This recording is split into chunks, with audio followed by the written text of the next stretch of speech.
Պարոն Թունյան, համեցեք։ Շնորհակալություն, պարոն Թորոսյան, նախ ուրախ եմ ձեզ այդ կարգավիճակում ազգային ժողովում տեսնելու համար ու զեկույցի համար էլ շնորհակալություն։ Ես մի կարճ դիտարկում ունեմ եւ մի կարճ հարց ժամանակի մեջ կտեղավորվեմ։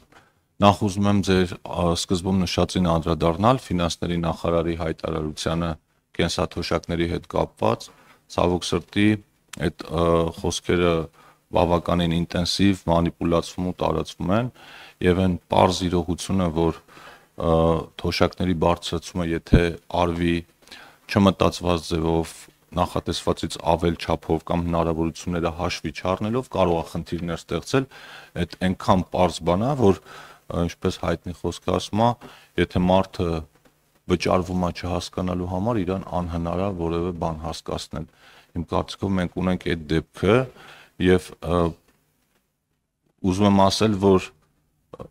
Հայաստանի Հանրապետության կառավարությունը բոլոր միջոցները օգտագործում է կենսաթոշակները ամենահնարավոր մաքսիմալ տարբերակով բարձրացնելու համար եւ եթե այսօր կլինեն մարդիկ, որոնք խոստանում են թոշակները կրկնապատկել, չգիտեմ ինչ անել, ուրեմն կամ իրանք ընդհանրապես չեն պատկերացնում ինչպես է ձևավորվում Հայաստանի Հանրապետության բյուջեն, կամ ուղղակի խաբում են, կամ էլ մտածում են, որ իրանք պետքա գան եւ օրինակ հարկերը կրկնապատկեն։ Այս մասով ինձ թվում է հետո մենք առանձին երկար կարող ենք բանավիճել։ Հիմա հարցս, պարոն Թորոսյան, վերաբերում է 16 միլիոնների ծրագրին, դուք ցուցանիշները նշեցիք, ես նույնպես ձեր հետ համակարծիք եմ, որ այդ թիվը աճը բնակարանների, բնակելի տների վկայում է մեր քաղաքացիների լավ ընկալման մասին, դա նաեւ վկայում է այն մասին, որ մեր քաղաքացիները լավատեսությամբ են նայում վաղվա օրվան ու խաղաղության օրակարգին, որովհետև սահմանամերձ շրջաններում հատկապես տներ կառուցել ինքը ներդրում է, որը քաղաքացին անվստահության ժամանակ չեր անի։ Բայց մենք ունենք մի խնդիր, որ նաև լիագումար նիստերի ժամանակ էր քննարկվում։ Շատ քաղաքացիներ, որոնք իրականում դրա կարիքը ունեն, ծրագրից չեն կարողանում օգտվել վարկային վատ պատմության պատճառով, որովհետև այդ ծրագիրը տրվում է բանկային վարկավորման տարբերակով եւ բանկը երբ որ դիտարկում է քաղաքացու վարկային պատմությունը, որը կարող է իր մեղքով էլ չլինի, ասենք կարող է որպես երաշխավոր ինքը վատ պատմություն ունենա, մերժում է այդ հայտերը։ Ուզում եի հարցնել, այս առումով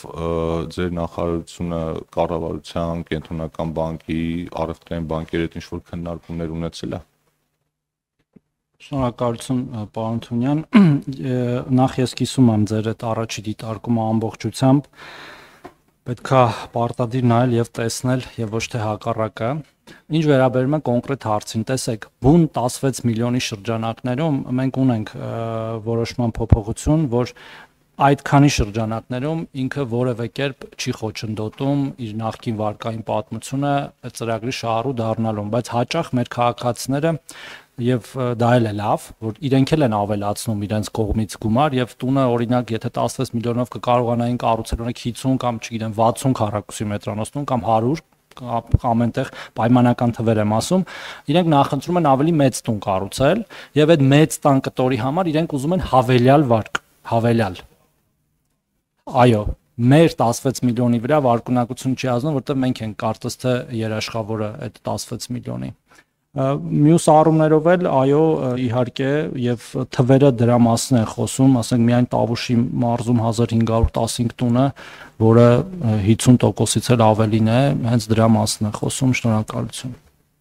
Պարոն Խաչատրյան, բան եք ուզում ավելացնել։ Եթե կարելի է փոքր բանել, պարոն Թունյան, դուք ճիշտ եք, ժամանակին ունեցել ենք այդ խնդիրը, այսինքն նույնիսկ պետական ամբողջ երաշխավորության պայմաններում վարկունակության հետ կապված խնդիրը ազդում էր շահառու դառնալու վրա, բայց կենտրոնական բանկի հետ մենք քննարկումներ ունեցանք եւ եթե չեմ սխալվում այս տարվա մայիսին կենտրոնական բանկը որոշ փոփոխություններ կատարեց բանկային ուրեմն համապատասխան ակտերում եւ այն դեպքում երբ պետությունը ամբողջությամբ երաշխավորում է այդ աջակցությունների վճարումները, այսինքն վարկերի վճարումները, ապա այդ դեպքում վարկունակության հետ կապված որևէ ստուգում չի կատարվում։ Շնորհակալություն։